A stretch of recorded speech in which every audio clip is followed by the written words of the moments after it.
finally, I've decided na mag-make ng more memories na I can upload sa YouTube channel ko.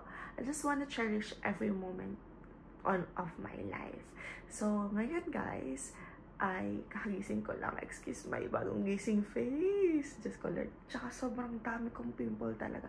So, makikita nyo din na if magiging effective yung ginagamit ko ngayon. Ang problema kasi dito ay changing yung weather. So, dapat nag-change din yung product. So, every season, you have to find the right product for you. And, yun nga, siguro hormones din, ganyan. And, guys, gusto ko palang i-share sa inyo kasi nag-check ako ng CCTV namin dito. And sobrang cute ni Aaron.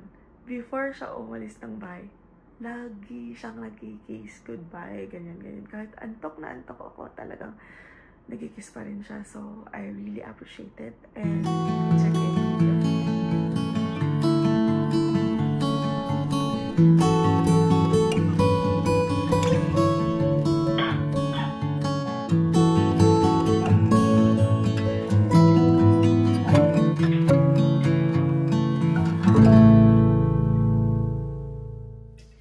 So guys, papakita ko sa inyo yung mga products ngayon na ginagamit ko. Pero hindi ko kasi alam kung magiging okay din sa inyo. Pero, usually, meron kasi ako nito. Benzac, yung para sa acne. Kaso, it makes my skin very, very, very dry. So, parang isang set siya ito. Tapos, may acne gel. Tapos, merong moisturizer. Dumi. Pero yun, sobrang dry niya. So, parang mga nakaraang araw, ang ginagamit ko na ulit yung Korean skincare or Korean Japanese skincare. Parang mas okay siya. Bayan ko lang. Parang mas okay siya. Katulad nito. Ito yung sa Anwa. Parang super trending niya kasi. Kaya ko siya in-order. Parang ang tagal na din. Before pa kami umuwi ng Pilipinas ko yan na-order. Parang siyang oil. So, oil siya. Diba? Tapos, parang inaalis na yung mga whiteheads dito. Sibo? Ewan ko. Parang meron. Tapos, pag mas maganda kung medyo hot water yung hindi naman hot, like warm. Para tignan nyo, nagiging siya. Ay, nagiging parang soap.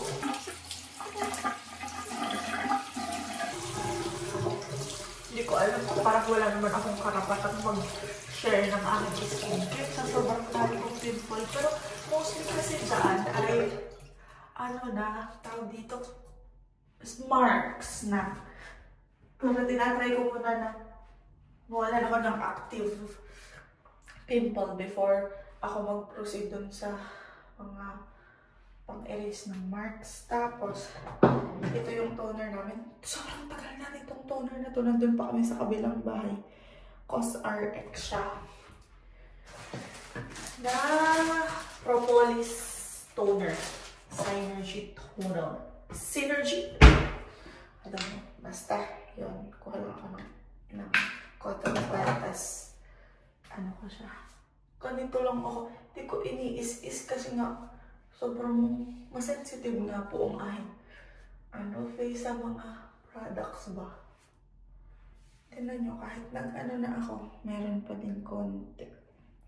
And then, gusto ko yung mag-vitamin C ako. Itong, para ma-improve yung skin condition ko. Alam mo, yung itong sa COSRX din, amoy ano ba siya? Amoy ulam. Amoy beef. Ganito yung itsura. Amoy beef siya. Sobrang liquidy. Amoy meat. Amoy meat talaga siya. Ayan. Ang kaunti lang. Kasi yung noo ko naman, okay naman talaga siya. So, hindi ko siya masyadong nilalagyan ng too much na product. Tapos, gamitin ko ito pang isang serum. Yung Glow Serum. Kapartner ito nung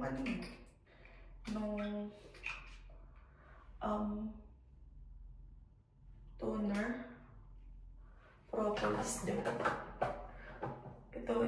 tinatry ko lang kung matuyo ba ang aking mga alaga.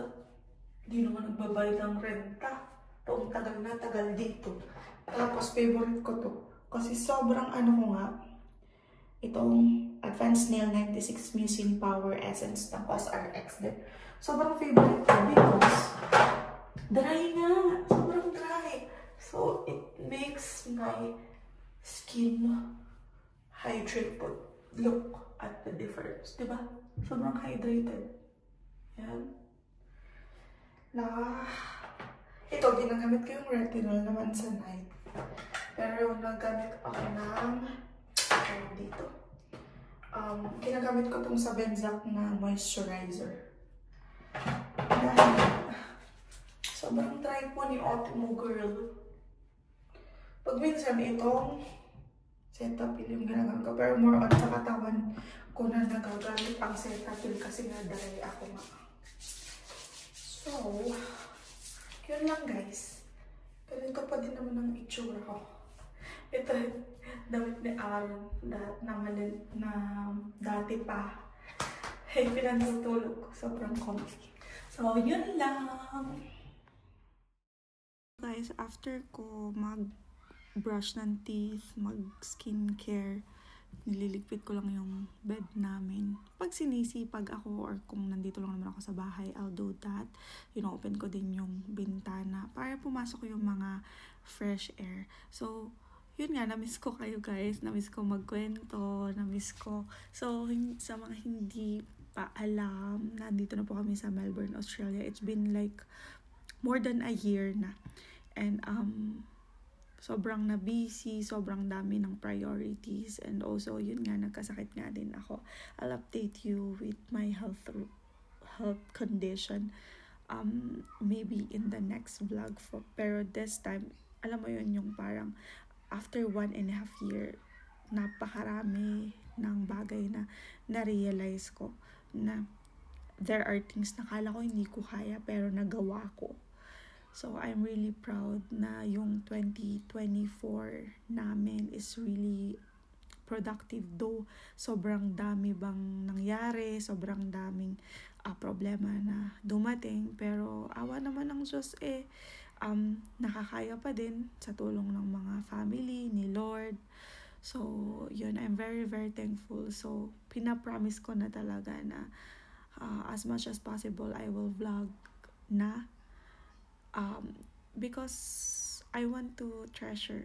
Tsaka ang sarap balikan ng mga past vlogs. And di na ako nag-worry kung madaming views, kung madaming anything. It's just that it's for myself, it's for my family, it's for Aaron as well. Kung namimiss niya ako. So, yun lang muna today. May your heart be always full of joys. Bye!